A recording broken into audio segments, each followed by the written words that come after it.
अगर आप ये वीडियो YouTube पर देख रहे हैं तो हमारे चैनल को सब्सक्राइब करें और बेल आइकन को दबाना ना भूलें। अगर आप Facebook पर ये वीडियो देख रहे हैं तो हमारे पेज को लाइक करें। आज समूचा देश ही नहीं, संपूर्ण विश्व कोरोना वायरस जैसी भयानक महामारी से जूझ रहा है। इस सब के बावजूद भी हमारे माननीय प्रधानमंत्री जी के निर्देश के अनुसार और समय पर संभव प्रयासों के साथ साथ उचित कदम उठाए जाने के परिणाम स्वरूप हम ऐसा अनुभव कर रहे हैं कि हमारे देश की स्थिति विश्व के हिसाब से बेहतर है। आज मैं एक बात विशेष रूप से कहना चाहूँगा कि माननीय प्रधानमंत्री जी ने और प्रदेश के माननीय मुख्यमंत्री योगी आदित्यनाथ जी ने लॉकडाउन की अपील लोगों से की। कुछ लोगों की सोच ऐसी है कि ये सरकार का एक आदेश है और आदेश का पालन करने में कुछ लोग अपने को हीन भावनाओं से ग्रसित मानते हैं। मेरा अनुरोध है, मेरा सुझाव है, मेरा निवेदन है कि आम आदमी इसको केवल सरकार का आदेश ना समझे, अपने परिवार और समाज की रक्षा के लिए, अपने बचाव के लिए लॉकडाउन का पालन करना अत्यंत आवश्यक है। जैसा आप सब देख रहे हैं, कहीं भी इसकी कोई उचित दवाई नहीं है, कोई प्रॉपर ट्रीटमेंट नहीं है, केवल सोशल डिस्टेंसिंग और लॉकडाउन ही एकमात्र ऐसा उपाय है जिससे इस भयानक बीमारी को जीता जा सकता है। जहाँ तक दूसरे पहलू पे यदि विचार करें, जब हम आध्यात्म में जाते हैं तो हमारे आध्यात्म का अनुभव है कि हमारे सनातन धर्म में ऐसी ऐसी महाशक्तियाँ हैं जिनके प्रभाव से यदा कदा आने वाली जो नकारात्मक शक्तियाँ हैं उनका अंत हुआ है। और आज भी जो परिस्थिति है, ये कोरोना वायरस को यदि हम दूसरी दृष्टि से देखें तो एक नकारात्मक ऊर्जा है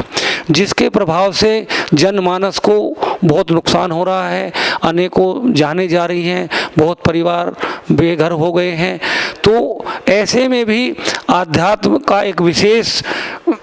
प्रभाव इस पर पड़ सकता है। इसलिए दूसरी बात, जो लोग आध्यात्म से कम जुड़े हैं या बहुत हल्का लेके कहते हैं कि हमारे पास समय नहीं है पूजा पाठ करने का, तो मेरा तो मानना है कि उन लोगों के लिए ये एक स्वर्णिम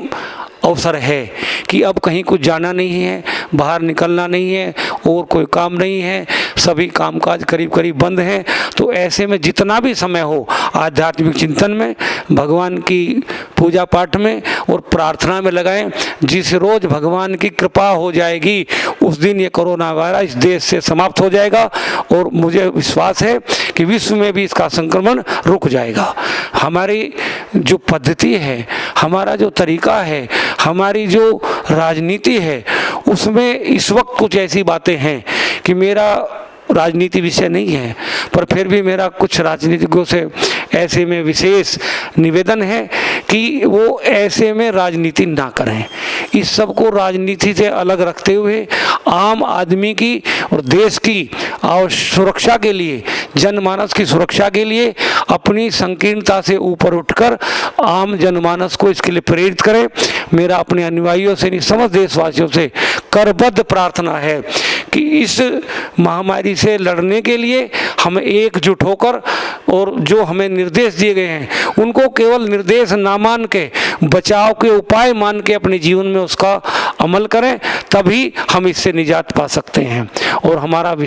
आशा नहीं, हमें पूर्ण विश्वास है कि यदि आप सबने ऐसा किया तो निश्चित रूप से भारत इस बीमारी पर विजय प्राप्त करेगा और एक दिन बिल्कुल पहले जैसा ही समय होगा, सब खुशहाल होंगे, सब मंगल में होगा। जो आज स्थिति है कि हर आदमी अपने आप को कैदी सा महसूस कर रहा है, सब स्वच्छंद होंगे, सब कामकाज ठीक होंगे और हमारी जो सरकार की नीतियां हैं उन पर अमल करते हुए हमारी आर्थिक नीति, सामाजिक नीति और सभी क्षेत्रों में कोई ऐसा विशेष प्रभाव नहीं होगा। आप ऐसा विश्वास रखें।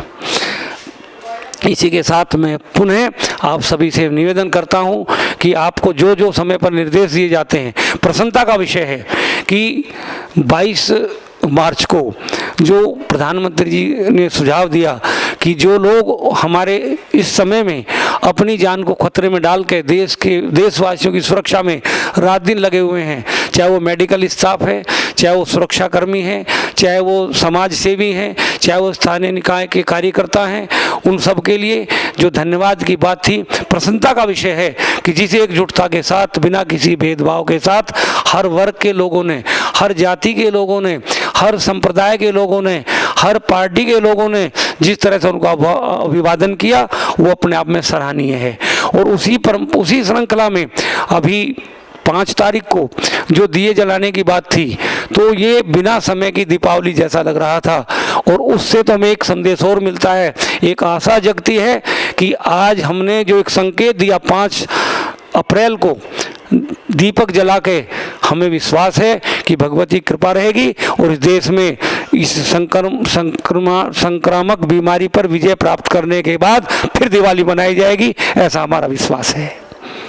अगर आप ये वीडियो YouTube पर देख रहे हैं तो हमारे चैनल को सब्सक्राइब करें और बेल आइकन को दबाना ना भूलें। अगर आप Facebook पर ये वीडियो देख रहे हैं तो हमारे पेज को लाइक करें।